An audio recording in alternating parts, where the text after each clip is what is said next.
এই chicken steam momo বানানোর পুরো সময়টা ছিল শান্ত এবং উপভোগ করার মতো।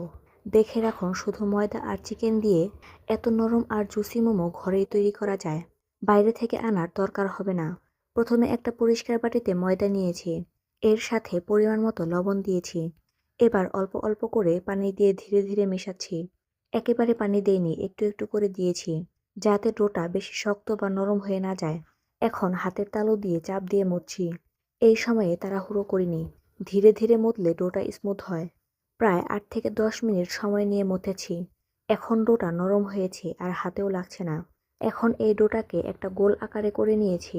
উপরে হালকা তেল লাগিয়ে দিয়েছি যাতে শুকিয়ে না যায়। এরপর একটা থালা দিয়ে ঢেকে রেখেছি। অন্তত ২০ মিনিট রেস্টে রাখলে ডোটা আরও ভালো হয়। এখন চিকেনের পুর তৈরি করছি। চিকেন কিমা করে নিয়েছি। এটা একটা বাটিতে নিয়েছি। এর মধ্যে পেঁয়াজ কুচি দিয়েছি, কাঁচামরিচ কুচি দিয়েছি, রসুন কুচি দিয়েছি। এখন আদা বাটা আর রসুন বাটা দিয়েছি। এরপর লবণ দিয়েছি স্বাদ মতো, গোলমরিচ গুঁড়ো দিয়েছি। এখন সয়া সস দিয়েছি, অল্প ভিনেগার দিয়েছি। শেষে গলানো বাটার দিয়েছি। এখন হাত দিয়ে সবকিছু ভালো করে মেখে নিচ্ছি। এই সময় একটা জিনিস খেয়াল রাখতে হবে, যেন সব উপকরণ চিকেনের সাথে সমানভাবে মিশে যায়। হাত দিয়ে নিচ থেকে উপরে তুলে মিশিয়েছি, চাপ দিয়ে মিশিয়েছি। এখন পুরটা রেডি। এখন ঢেকে রাখা ডোটা খুলেছি। আবার একবার হালকা মুথে নিয়েছি। এখন ছোট ছোট লেচি কেটে নিচ্ছি। সবগুলো সমান সাইজে রাখার চেষ্টা করেছি। এখন একটা লেচি নিয়ে শুকনো ময়দা ছিটিয়ে বেলনা দিয়ে বেলছি। খুব বেশি মোটা না, আবার বেশি পাতলাও না। মাঝখানে একটু মোটা, চারপাশে পাতলা রেখেছি। এভাবে সবগুলো বেলে নিয়েছি।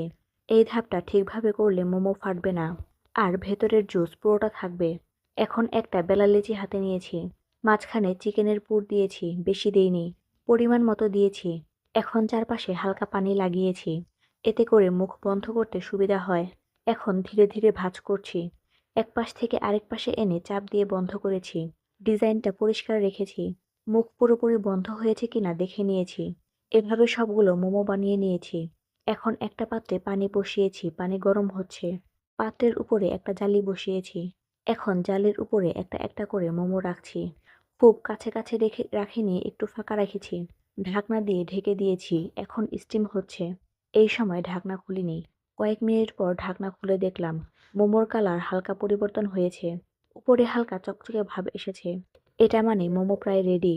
আরও কিছুক্ষণ স্টিম দিয়েছি। এখন নামিয়ে নিয়েছি।